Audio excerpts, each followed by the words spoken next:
Nash T. Yeah. Champion. This one for Big Junior and Tan. Yeah. Boys zangu mruguta kwa day. Nasima tito paro wase.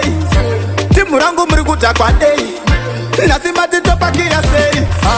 Kuna kwaita Mufaro. Kuna kwaita Mufaro. Uye mwone kwaita Mufaro. Chipofu za mafanzi seva kati nilipero. Haiwaga kwaita Mufaro. Kuna kwaita Mufaro. Uye mwone kwaita Mufaro. Chipofu za mafanzi seva kati nilipero. Andi munoti pamberi ne kafa. Kunoti noti pamberi na pero. Danzi ndi chavali joswika ndafa. Takababuka wapana vechi medo. Sesotiri mapati animal. Danzi ndino pesa kungela mini ya mal. Zakara ndiri pa musoro kunge filipau. Makia John dindi na wadaka kia to.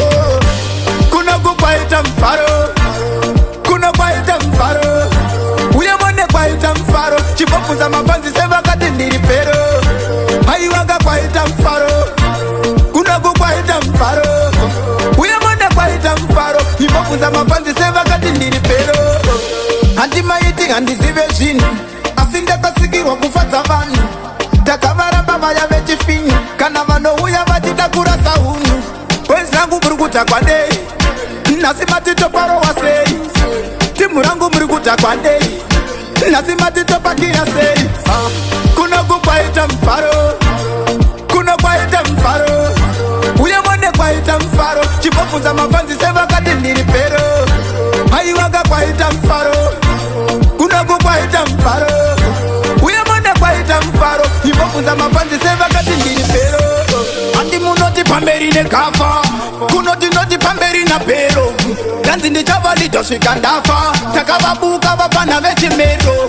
Sesotiri mapati animal. Danzi ndino pesa kungela mini ya mal. Zakara ndiri pa musoro kunge filipau. Makia John dindi na wadaka kia to. Kuna kwaita Mufaro. Kuna kwaita Mufaro. Uye mwone kwaita Mufaro. Chipofu za mafanzi seva kati nilipero.